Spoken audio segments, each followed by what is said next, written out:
बिस्मिल्लाहिर्रहमानिर्रहीम। अस्सलाम वालेकुम। 94 न्यूज़ की खास खबरों के साथ मैं हूं ताहा। अल्फा फाउंडेशन पाकिस्तान के ज़ेरे तमाम तहसील मरी में एक रोज़ा फ्री मेडिकल कैंप का इनेकाद किया गया, जिसमें मुल्क के नामवर डॉक्टर्स ने मरीजों का मुआयना किया और मुफ्त अद्वियात फ्राहम की। फ्री मेडिकल कैंप में मुल्क के नामवर डॉक्टर्स जिनमें child specialist, skin specialist doctors ने मरीजों का मुआयना किया, जबकि शुगर और ब्लड प्रेशर के मरीजों के फ्री टेस्ट किए गए और मुफ्त अद्वियात फ्राहम की गई। फ्री मेडिकल कैंप में मजाज, हाफिज, गुलाम कादरी और इलाका के सियासी समाजी शख्सियात ने शिरकत की और अल्फा फाउंडेशन पाकिस्तान की तरफ से लगाए गए फ्री मेडिकल कैंप को सराहा।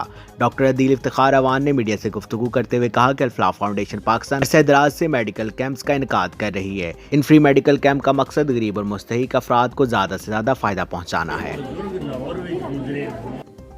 अब तक के लिए सिर्फ इतना ही। मज़ीद खबरों और अपडेट के लिए 94 न्यूज़ के साथ रहिएगा। अपना ख्याल रखिएगा। अल्लाह हाफिज़।